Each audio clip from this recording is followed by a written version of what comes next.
Hello बच्चों।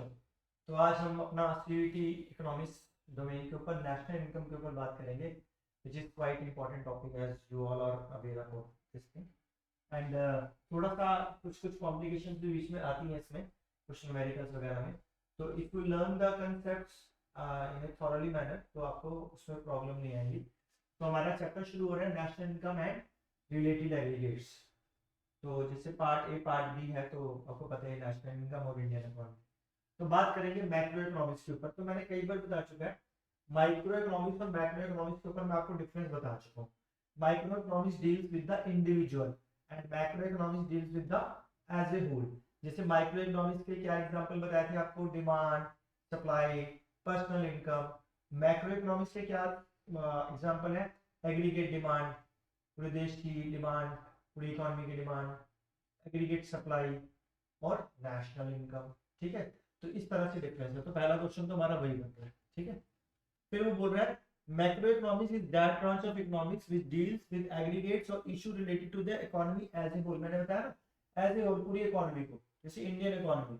It is concerned with the determination of aggregate output and general pricing. पूरे देश का output लिया जाता है और पूरे देश की नेशनल इनकम के हिसाब से प्राइस लेवल को मेंटेन किया जाता है।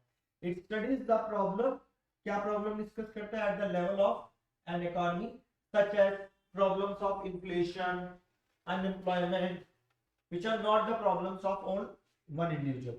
तो किसी एक इंडिविजुअल की प्रॉब्लम नहीं होती है, पूरी इकोनॉमी की प्रॉब्लम है, पूरी कंट्री की प्रॉब्लम है। तो ये चीज मैटर करती है। ठीक है ना, आगे लिखा हुआ है इसके अंदर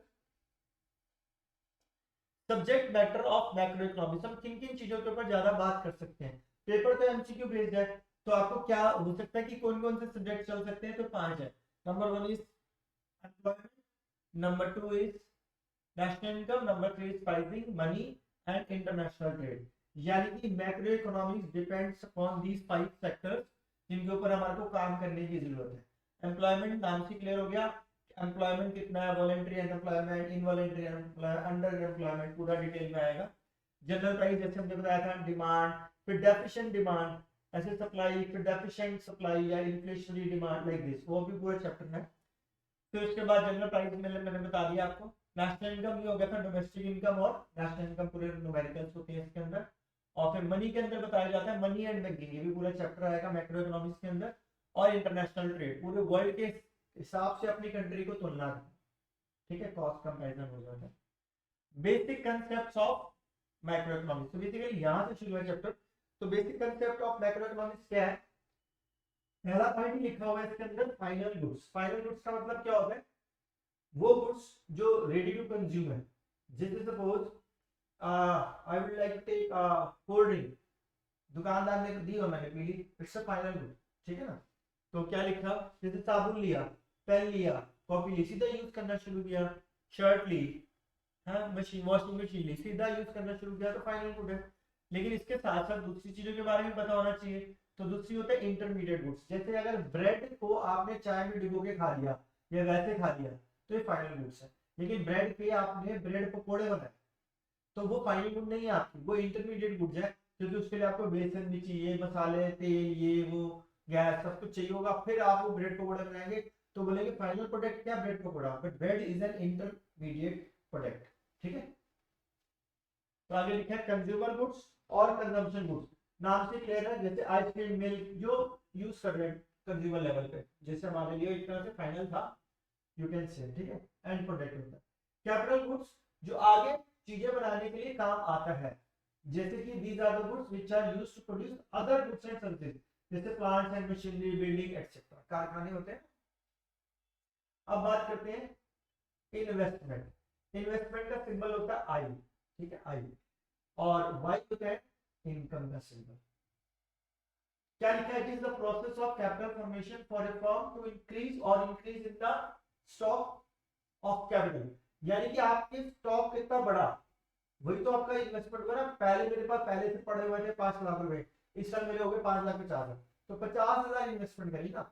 तो वो investment is equal to delta K. का मतलब क्या आ गया यहाँ पे, change in the capital. Delta का मतलब क्या होता है, चेंज। ठीक है, जैसे डेल्टा के ऊपर में डेल्टा पी मैंने डिमांड वाले चैप्टर में बताया था आपको। कंपोनेंट्स ऑफ इन्वेस्टमेंट, एक होती है फिक्स्ड इन्वेस्टमेंट, एक होती है आपकी inventory investment.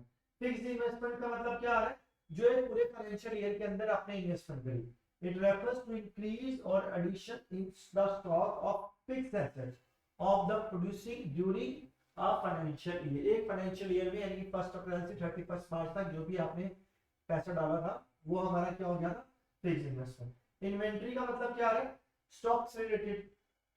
It refers to the stock of finished goods, जो आपके पास फिनिश्ड गुड्स है, सेमी फिनिश्ड गुड्स है and raw material. This stock keeps varying, क्योंकि ये तो plus minus time to time ये थोड़ा सजा के रख दिया, तो कभी उसको यूज करेंगे कभी वो डालेंगे तो काम होता है।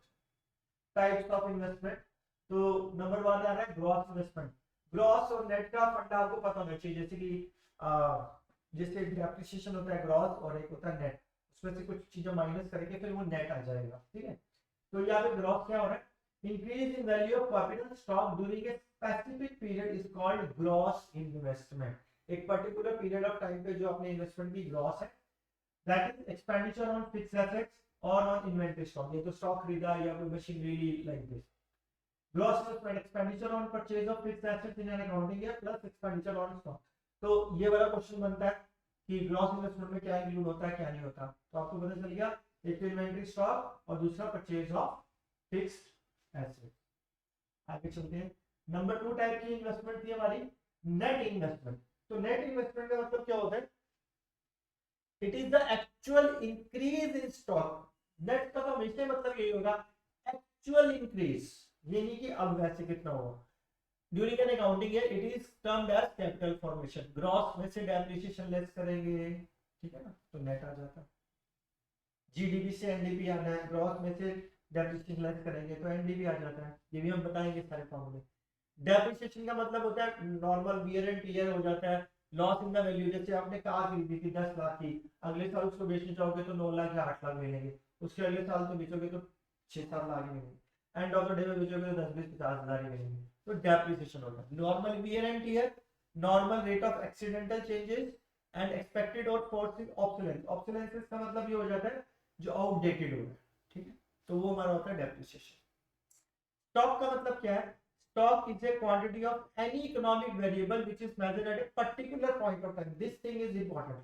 तो पूछेगा stock is a point of time है या period of time है, सीधा इतना क्वेश्चन बना, तो क्या है ये point of time। amount in the bank account at a particular specific date, वो क्या हो जाएगा हमारा stock।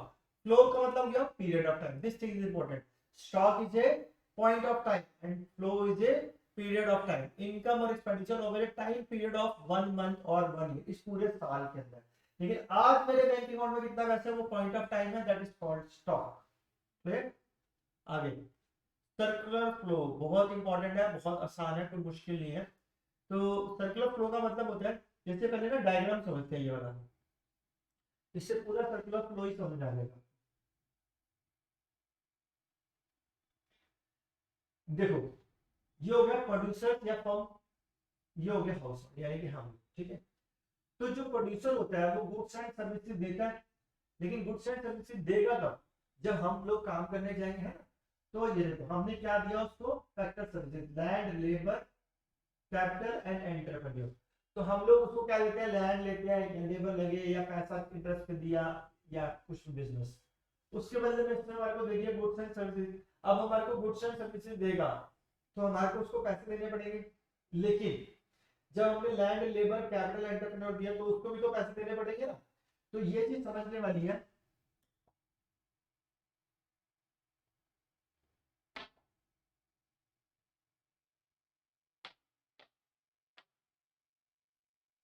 देखो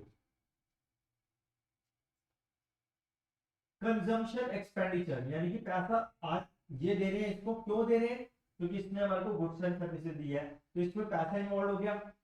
अब ये क्या दे रहा है, factor payment, rent, wages, interest, इसमें पैसा इन्वॉल्व हो गया। यहां से पैसा मिल रहा है, यहां से पैसा जा रहा है। तो इस वाले सर्कल को, आउटर वाले सर्कल को, ये वाले को और ये वाले को बोलेंगे मनी फ्लो। क्या बोलेंगे, मनी फ्लो। अब इधर क्या हो रहा था, प्रोड्यूसर हमारे को बना के दे रहा था गुड्स एंड सर्विसेज, लेकिन उससे पहले हमने क्या दिया था, फैक्टर सर्विसेज दी थी। तो ये वाला जो इनर सर्कल है, ये वाला और ये वाला, ये हो गया हमारा रियल। Got it. तो मनी फ्लो पूछे, रियल फ्लो पूछे, अपना ये पूरा सर्कुलर फ्लो पूछे, तो इस तरह से आपको पता होता है। जैसे फैक्टर सर्विसेज और factor income, land labour capital entrepreneur क्या है, फैक्टर सर्विसेज। और फैक्टर इनकम क्या होती है, rent, in wages, interest and profit. देखो लैंड से क्या आ गया, रेंट, लेबर को क्या मिलेगी, वेजेस, कैपिटल से इंटरेस्ट और एंटरप्रेन्योर से प्रॉफिट। क्लियर। ये देखो लिखा है money flow, real flow, this thing is clear. तो आगे इसी में पढ़ते हैं क्या लिख रहे हैं। तो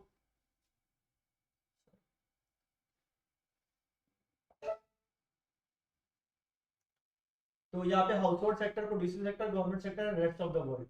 तो बेसिकली इस पिक्चर के अंदर तो दो ही सेक्टर डिनोट थे, लेकिन वैसे चार भी हो सकते हैं। हाउस होल्ड सेक्टर मैंने बताया था, लैंड लेबर कैपिटल एंटरप्रेन्योर देता है, उसके बदले में प्रोड्यूसिंग सेक्टर हमारे को गुड्स एंड सर्विसेज देता है, उसके बदले हमारे को रेंट, इंटरेस्ट, प्रॉफिट, वेजेस देता है। और जो हाउस होल्ड सेक्टर है वो गुड्स एंड सर्विस के बदले में पैसा देता है। जैसे सपोज तुम ट्यूशन पढ़ रहे हो तो मेरे को पैसे देते हो, ठीक है, सामान लेने जाते हो सामान, तो पैसे, गुड्स एंड सर्विसेज के बदले में क्या दिया जा रहा है, गवर्नमेंट सेक्टर। तो सेम चीजें ऐसी होती है, गवर्नमेंट हमारे को बहुत बार कई बार सब्सिडी दे देती है, उसके बदले में हमारे को कुछ टैक्स भी देना पड़ता है जब गुड्स एंड सर्विसेज, तो गवर्नमेंट से भी लेना देना लगा रहता है। Same rest of the world, जब हम एक्सपोर्ट एंड इंपोर्ट करते हैं, एक्सपोर्ट एंड इंपोर्ट, अब एक्सपोर्ट किया यानी कि हमने बाहर माल भेजा, गुड्स एंड सर्विसेज दी, उसके बदले में पैसा इन, इंपोर्ट का मतलब बाहर से माल अंदर आया, जब सामान अंदर आया तो पैसा आउट। तो मनी का सर्कुलेशन देखेंगे तो इसी को बोलते हैं सर्कुलर। ठीक है। तो टाइप्स ऑफ सर्कुलर फ्लो मैंने बता दिया, रियल फ्लो, मनी फ्लो मैंने बता दिया। अब इसके अंदर आता है लीकेजेस और इंजेक्शंस क्या होते हैं, इंपॉर्टेंट क्वेश्चन है। लीकेजेस का मतलब आ रहा है it means withdrawal from the circular flow, यानी कि पैसे लीक है, लीकेज निकल गया। इंजेक्ट का मतलब इंजेक्ट कर दिया, पैसे जब निकल जाता है तो लीकेजेस, जब पैसा डाल देते हैं तो उसको क्या बोलेंगे, injections. It means withdrawal from circular flow when household and firms save part of their income, it constitutes leakages. ठीक है, अपनी इनकम को सेव कर देते हैं, यानी कि बिजनेस में नहीं लगाते। They may be in the form of tax payment and import etc. और इंजेक्टेड, इंजेक्शन का मतलब क्या आ रहा है, injection increase flow of income, injections can take the form of investment कर सकते हैं, गवर्नमेंट स्पेंडिंग हो सकती है, एक्सपोर्ट हो सकते हैं। तो इंजेक्शंस सेफ्टी है, तो आपको इस तरह से भी एमसीक्यू बनेगा। सर्कुलर फ्लो टू सेक्टर, ये मैंने अभी आपको समझा ही दिया पूरा सर्कुलर फ्लो। ठीक है, प्रोडक्ट मार्केट, फैक्टर मार्केट पूरा मैंने बताया।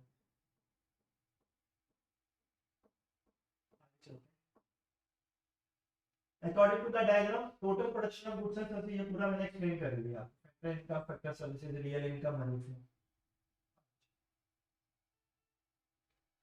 Consumption expenditure of household sector is equal to, ये भी आपको पूरा बता दिया मैंने, क्योंकि वही सर्कुलर फ्लो चल रहा था। Consumption expenditure of household sector is equal to the income, जितने पैसे आएंगे वही तो खर्चा करेंगे। और thus real flow of production and consumption of firms और household is equal to money flows of income and expenditures of firms and house, यानी कि पैसा आए या पैसा जाए वो है तो मनी फ्लो, गुड्स आए या गुड्स जाए तो वो क्या है, रियल फ्लो। तो उसी को एक्सप्लेन करने की कोशिश। अब हमारा यहाँ से शुरू होगा नेशनल इनकम। नेशनल इनकम अपने आप में बहुत इंपॉर्टेंट है, इसको नेक्स्ट लेक्चर में